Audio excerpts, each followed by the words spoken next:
Okay.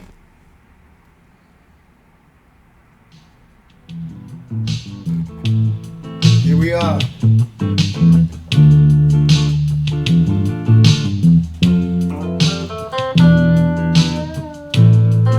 A little bit.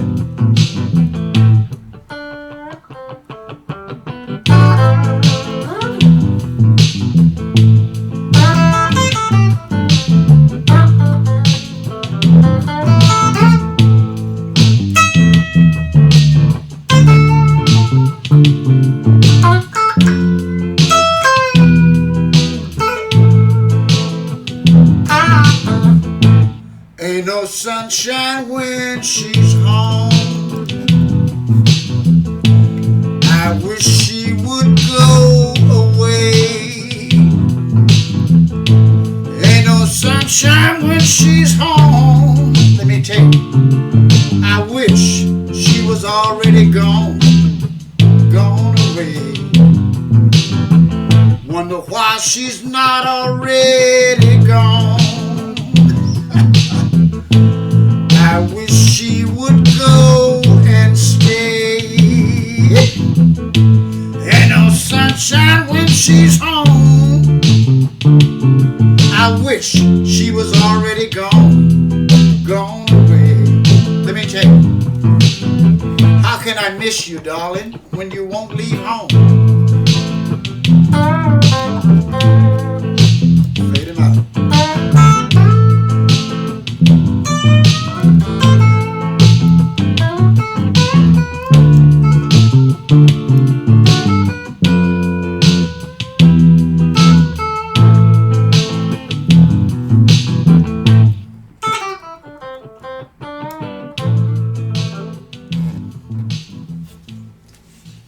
Once again, here we are, Alligator in alignment. I've got a wonderful show for you today. My son is here, Cowboy Dhani. Before we do that, I'm going to do this little thing for you. I'm a big fan of Hank Williams. Hank Williams had the unique ability to take the simplest country lyrics, the simplest lyrics, and tug at your heart. Here's what I consider a little piece of the greatest Hank Williams song he wrote. That's my opinion, and we know what opinions are like. Here we go. We're going to do this little thing here called a tea in my beer, Hank Williams.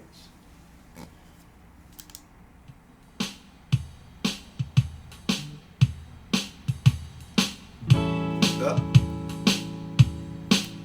I got a tear in my beer, that's it. I'm crying for you, dear. You are on my lonesome mind.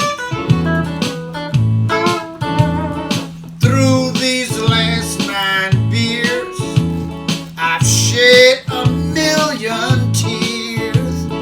You are on my lonesome mind.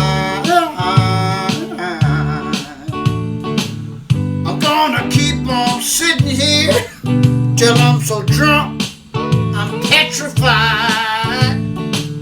Maybe then these red hot tears will finally leave my eyes. I got a tear in my beer. I'm crying for you, dear. You are on my lonesome mind.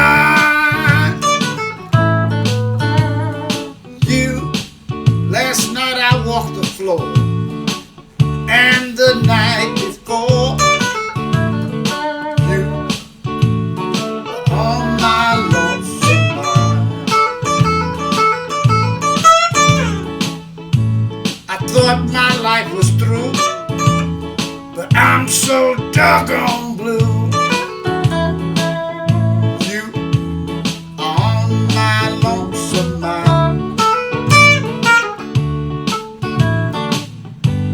Keep on sitting here till I'm so drunk I can't move my toe. Maybe then these red hot tears would not have hurt me so. A tear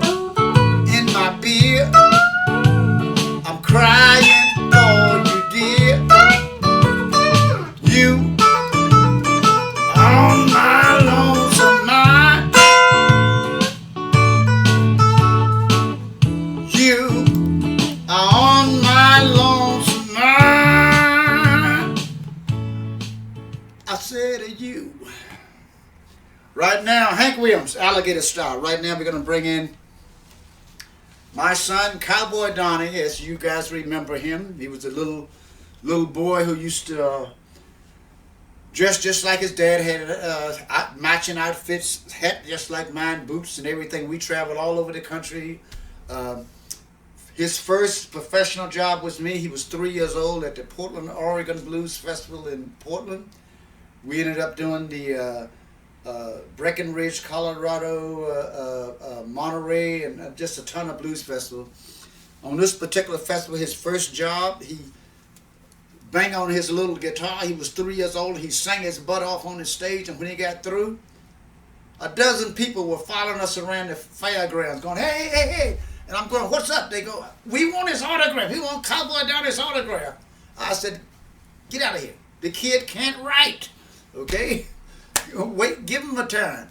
But anyway, without further ado, here's my son, Dhani. Hey, y'all. It's a pleasure to be here with you kind folks. Pleasure to be here with my dad, of course. Cowboy Dhani's still here. May not have the hat. I don't know if the boots still fit, but always Cowboy Dhani, always. Before we get into this thing here, I didn't want to get into politics. As I had said, I was going to avoid that train as much as I could. But with the Ukrainian and Russian thing, it's almost impossible not to.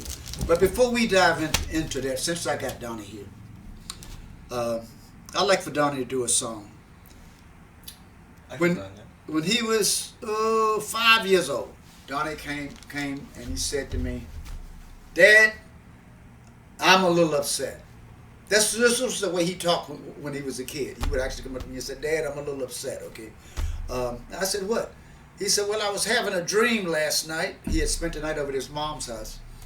And he said, I was having a dream last night, and in the dream, it was me, you, Wild Bill Hickok, and Gene Autry. These were his heroes when he was a kid. And I said, well, son, you're in good company. I said, but what's the problem? He said, well, Dad, we was on our way to Texas. We was riding hard, all four of us. We was riding hard. We was going to try to go get these bad guys in Texas. And he said, as soon as we got to cross the Texas border, Mom woke me up, and I couldn't get to Texas. He says, and that made me upset. And I looked at him and I said, son, you don't know it, but I'm going to tell you what. You just got a song. That sounds like a song to me. So I wrote this song for him, and it was on his second release. He released his first CD when he was 3, and he released his second one about 5 or 6 or something like that. And it was called A Dream of Texas. And we're going to do it for you. Sounds good to me. Sounds good to me. Okay. Give me just 1 minute. Here we go. Turn it up. Had a dream the other night.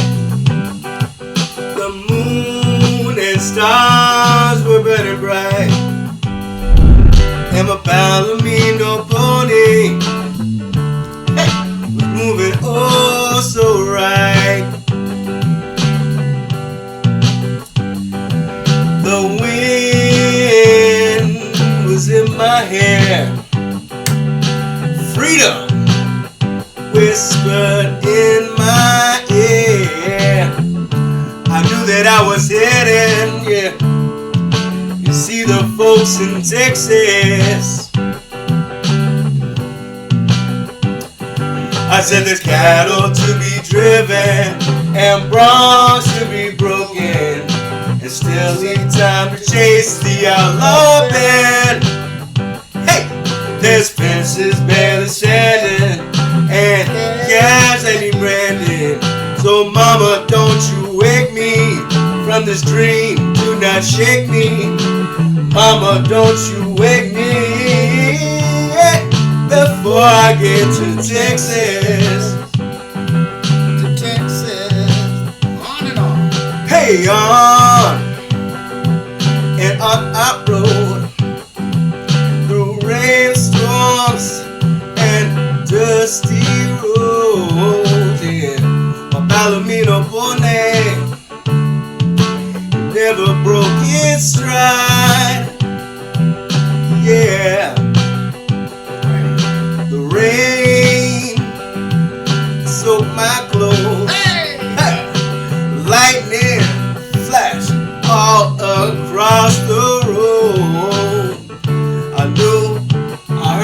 voice of thunder, crying out for Texas.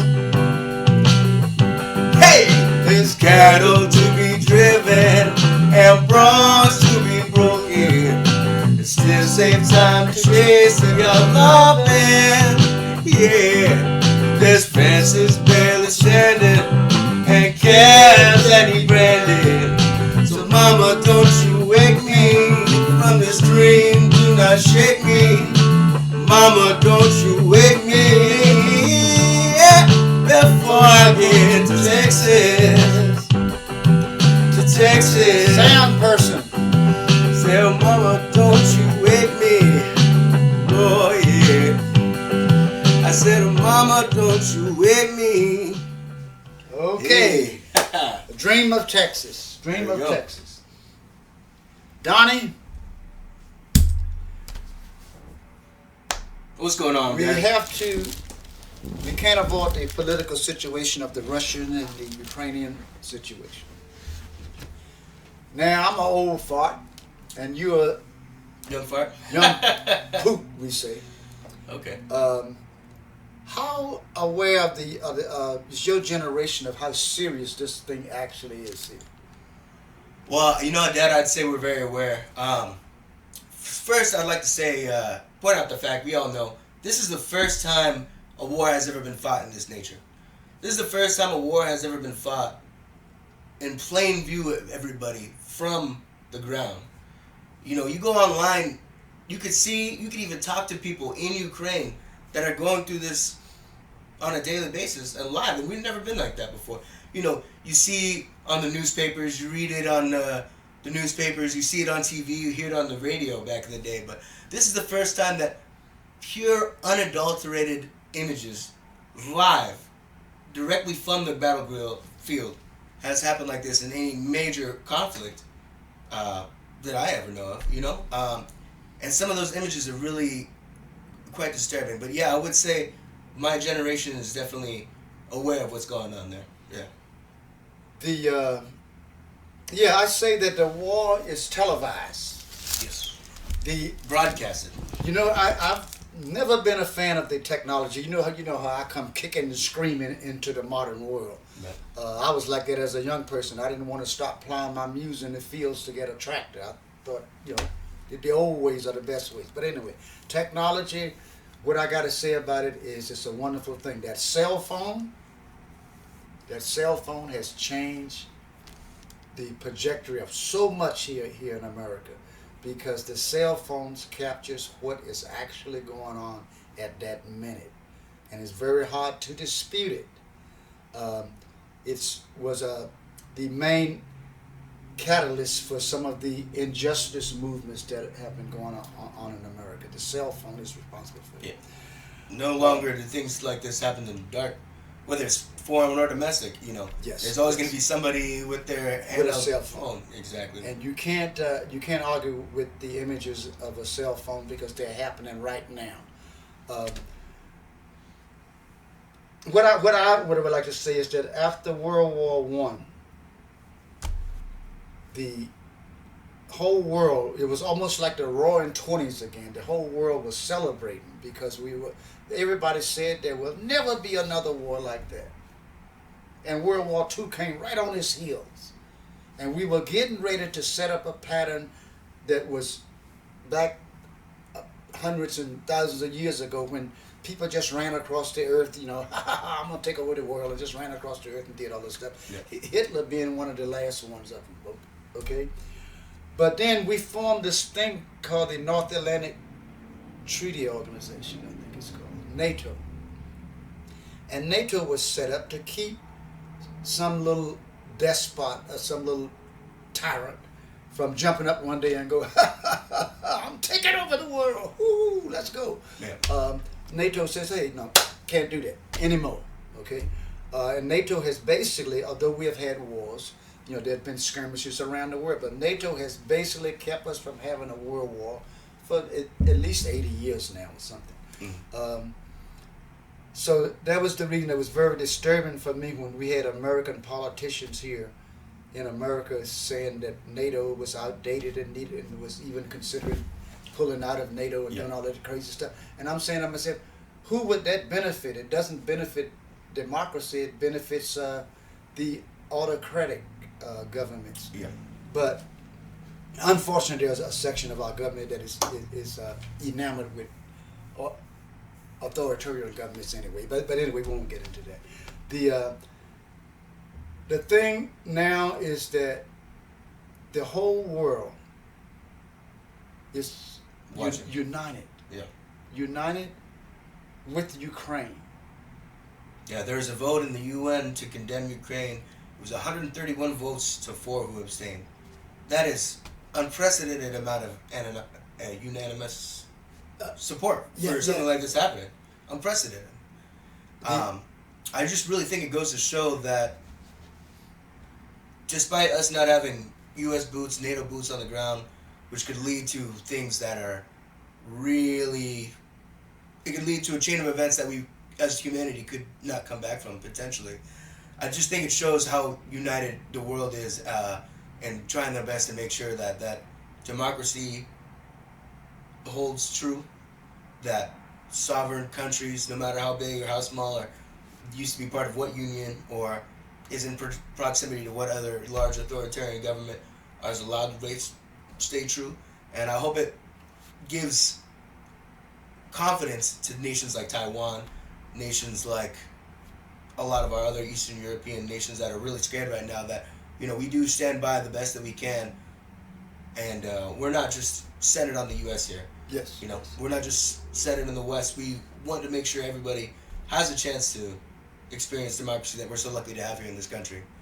I wish we could be doing more. I wish we could have boots on the ground.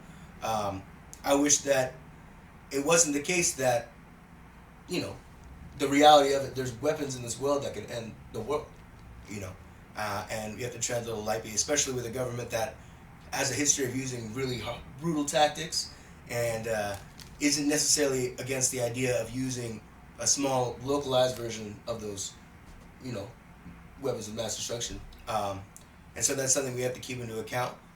But I think we're doing a great job. Those sanctions, today's Wednesday, March 9th. On the 7th, I believe, Monday, we decided we're not going to take any more Russian oil. And the U.S. is the largest purchaser of oil up until then. Now, a lot of people, citizens and political figures, are against something like that. They're saying, it's going to ruin our economy. We're going to be paying $10 a dollar for gas. But that's a small sacrifice compared to what those folks in Ukraine are doing. I mean, I am so proud of the patriotism and bravery that I've seen from those folks. And I really think these sanctions are necessary. I think they are strong, and I think that's a good thing. And I think there's better ways to show support, but without causing a third world war, I think this is a really strong way to show that we won't stand for people, the authoritarian governments, Putin specifically, inflicting his will upon sovereign nations that have no interest in joining his country. And I am proud to be an American, and those Ukrainians make me proud to be a part of a democracy, and to see them fight like that, beautiful thing. Especially Zelensky, man. He had the option to run, go somewhere that's more safe. And didn't you hear somebody say something about, if he was Zelensky, I would have gotten out of there. Well, yeah. Oh yeah, I think one of our politicians, on one of those programs on TV, The View, the former press secretary for the last administration said that I'm not even going to speak the name, but said that if he were president, he would be in hiding and not out trying to fight for his country like the Ukrainian president is. Well, I can understand that, but if you're if that's how you feel, that's okay. But the thing is that I'm so proud of is the Ukrainians remind me of the Kurds. They're fighters. Mm-hmm. You know what I mean? Their whole history says that they are fighters. Mr. Putin has gotten himself into a big mess. He didn't think he had to go in anyway. Yeah. I think he did it all as a bluff. He expected concessions from the West, which is what happens. Mm. And many people criticize Joe Biden. This shouldn't be Bipartisan. This shouldn't be a Republican or Democratic subject in the first place. This is about freedom, for Christ's sake. I mean, come on. But people criticize Joe Biden, but he did not cower to Putin like some of our other politicians have done repeatedly. Yeah. He stood up to him like America's supposed to stand up for freedom. And the Ukrainians, their fortitude, their love of their country, and I've heard them say, we are not scared, we are angry. And that's I can understand that. You know what I mean? They are angry. This is their country. I don't care what happened in the past or what the history is. We set rules for the modern world to keep us from having people just running over countries who are weaker. Yeah. And these rules are set up. These are the modern rules for the modern world. And for the first time in any war, World War I, World War II, Sweden and Switzerland set it out. They were neutral. And the fact that they have come out of their neutrality for this, that says a whole bunch right there. Whichever way that this thing goes, I think Mr. Putin has found himself in he'll be in a quagmire that he can't get out of one way or another. He can't hold Ukraine. The Ukrainians are not going to stop fighting. Yeah. And if the entire world is supporting them, then there is no win for him in this situation. And Americans who are complaining about the gas at the pumps, I stand with the Ukrainians. I'm not afraid. I'm angry. And if all I have to do to express my anger is pay higher prices, I'll do it in a heartbeat. And I think all Americans should do that. These other powers are hoping that we as Americans are so soft that at some point we're going to go, well, I'm paying too much money and blah, blah. But these things go beyond that, and we all have to suffer with the Ukrainian people. That's where I stand with this. Yeah. Some of you out there who follow some of the other people who are saying what a genius he is and what a strong man he is and blah blah blah blah blah. It's very interesting. People who criticize America, sometimes I don't understand you. Yeah, I'd like to speak on that a little bit. A lot of people are trying to compare what's going on right now in Eastern Europe, terrible thing, to what happened in the Middle East in the early 2000s. Let me remind you that Colin Powell, after September 2011, went before 2001, went before the UN and pleaded his case why we needed to go over there. Now, things that happened in there, you can have one opinion on over the other, but in the international law sense, he went through the proper channels. He went through the proper channels, exactly. It's very different than what happened here. What's happening here is they're already starting to collect evidence of war crimes in Ukraine. This was not through the proper channels. This was one country exerting their will over another. Now, again, so proud of what's going on there. Those people are really, really rallying behind their leaders, Zelensky, and just their intense form of patriotism that they're really displaying. Now, of course, if Russia continues down this line, there's just overwhelming forces. If he really attributes all of them to this cause, eventually, more than likely, it will be the case. But something that I saw recently, I saw a report, if Russia were to take Ukraine, especially with the way that the West is supporting those folks, it would take about 500,000 standing arms between politicians and military leaders to completely overhaul that government. I mean, Ukraine's a country of 40 million people. That's the size of California. California is a big state, and Ukraine's a large nation full of really, really strong folks, man. And that's a scary thing. Russia, Putin specifically, not having too many ways out, that can apply a lot of pressure. But hopefully he takes one of these off-ramps, right? The Donbass, keeping those two states saying, hey, this is going to be part of Russia, Ukraine could be sovereign. There's a lot of ways that this ends, but so far, two weeks or so into this invasion, I'm seeing good things. I'm seeing an incredible resolve again from the Ukrainian folks, and I'm seeing of something that builds a lot of confidence in me, which is seeing this international, almost unanimous support for and condemnation of what's going on in Ukraine and Russia.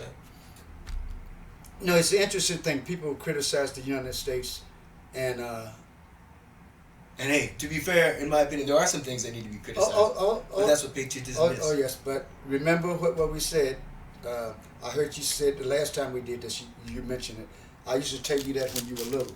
There's this story about Ben Franklin. Mm-hmm. You know, Ben Franklin said after he looked at everything that was set up by the founding fathers, he looked at the whole thing, and Uncle Ben was a very eccentric character if you know anything about him. He had his hands in all kinds of stuff. Yeah. But he looked at it and he said, what we have here, and I'm paraphrasing, is the worst possible sense of government, except for all the other systems of government. Exactly. And that's still true to this day. That's the truth. We have our problems, we have our stuff, but we are still better than any other system of government anywhere on the face of the earth. And people who criticize America, look at Putin's Russia. We were just in the streets marching. People march for rallies. We even have Nazis marching in the streets of America. Okay, doing their rallies. Yep. They have the right to. But what's happening in Russia now? Thousands upon thousands of people are being arrested for doing that exact same thing. If you're arrested, he says 8 years in prison, just for protesting against his government, and if you found organizing the thing, is 16 years in prison. Here in America, we would never have something like that. Nope. You know. So let's put everything in context. We do have faults, but democracy, there is no comparison between democracy and someone who, if you run against him, nobody's going to run against him. Of course, he's going to win unanimous presidency every time, because anybody who runs against him, what happens to them? They are poisoned. They disappear. They're in prison. They you know, it's like a. Is that what we want in this country? Mm-hmm. You know, I've had shivers up my spine when that Chinese president said he was going to have no more elections in China. He was going to be president for life. President for life. And a certain politician in this country stood on the podium and said, well, he's a strong man and the Chinese people like him, and I think it's a good thing he wants to be president for life. In fact, he said, I think maybe that's what we need here in America. Yeah. Since shivers up my spine. Our whole country was founded on the foundation of getting away from a tyrant. Yeah, you know what I'm saying? So anyway, the Ukrainian people, I can't say enough about you. Continue to fight, and anything that we can do as Americans, I'm sure we should be willing to suffer ourselves in the cause of freedom, because if we don't, the world is going to be in big trouble later. And there's one thing I would like to add to this as well.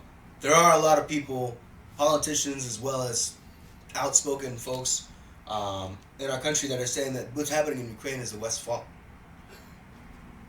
Saying that, you know, NATO expansion is the reason why this is happening. Speaking like this, and there's a lot of situations in the past 30 or so years that have come from this line of thinking. Each nation is able to make their own decisions. There's this idea that the West or the U.S. or whatever the case may be is what drives everything in the world and everything else is reactionary. That's such a simplistic view of the world, you know? Look, Ukraine wants to be a part of NATO. They want to be a part of this defensive treaty. It's not an offensive treaty. And, you know, Russia has its concerns. I understand that. But to say that there's not steps, that we force this hand, that it's our fault that there are cities being bombed right now, indiscriminate of whether they're civilian or military targets, and that's the West's fault, I think you need to take a look at, read some history, read some of what's really going on in the country. Pay attention to those social media posts. Educate yourself. Educate yourself. Because for you to say that it's a very simplistic way to look at the world. The West, while it does have its influence, we are not dictating what other people are doing. there's a whole segment of the country that is blame America for everything anyway. Small segment, but very outspoken segment. A small segment, but very vocal, and therefore, since they, how you say, their whole business is lies. They are dangerous. Yeah. But most important is, hey, Ukraine, you folks are doing really well. You make me proud to be an American. You make me proud to be in support of democracy. And any way that we can help out, the best we can, we will. And right now, I guess we're going to end this here little podcast here. This I'd song, like to get you to do one more song, son. I can do that for you. I know exactly which one we're going to do. This song, I think, can help represent the solidarity that we have with Ukraine. We have with all countries who have freedom and democracy and evident self-rights at the forefront of their thoughts. I think it's really important that, especially in these times, we remind us that we're not here alone. We're together. And together we are stronger than the sum of our parts.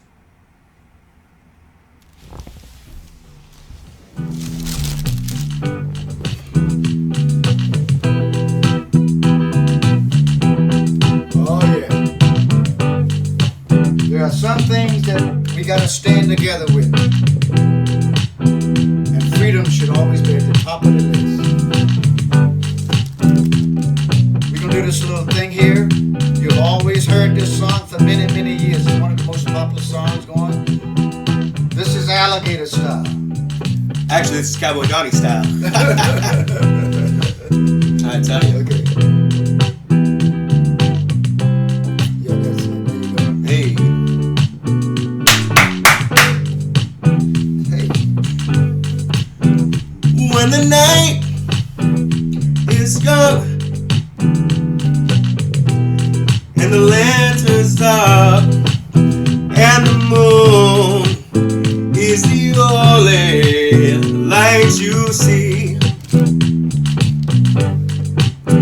No, I won't be afraid. No, I won't be afraid. Just as long as you stand by me. Yeah, I said stand by me. Oh, stand by me. Won't you please stand by me? When the sky we look upon, yeah, should crumble and fall, and the mountains should tumble to the sea. Yeah, I won't cry, I won't cry, I won't cry. No, I won't, yeah, shed a tear. Just as long as you stand by me, darling, stand by me. Oh, stand by me, stand by me, stand by me, stand by me, stand by me, stand by me, stand by me. Whenever you need a friend, I'll be there. You can call on me and not have a care, just as long as you stand by me. Oh, stand by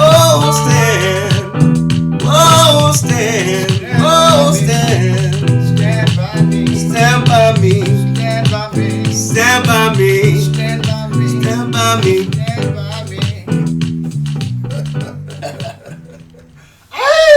Ooh, et toi. Okay, listen, this is the end of this particular podcast here. Let me say one thing.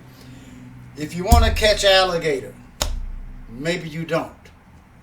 I wouldn't. Be like they say, I shouldn't tell stories right now. But anyway, I want you to know that I'm been in semi-retirement for well over 20 years. I show up once in a while. I play.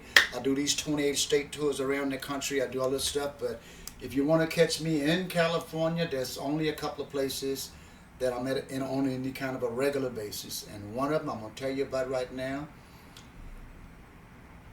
Bonton Elroy's Lighthouse Smokehouse, Monterey, California, on Lighthouse Avenue. I'm there every second Saturday of the month. I'm going to be there this Saturday. I'm going to be there every second Saturday of the month. From 7 to 10, I come in and I just do my alligator thing, the fiddle and the zydeco and the blues and the country and all of the stuff that I like, the reggae music, of course.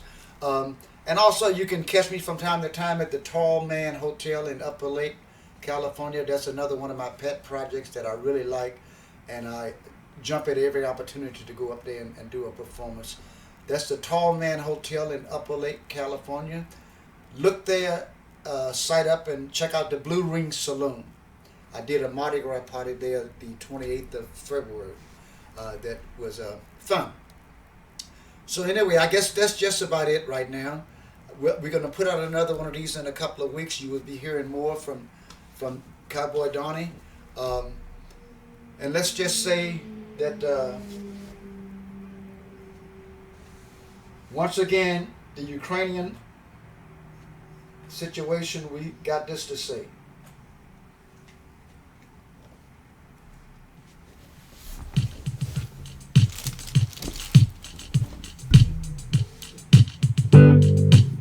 Stand by me. Stand by me. Stand by me. Oh Lord. Stand by me. We'll see y'all next time. Hey.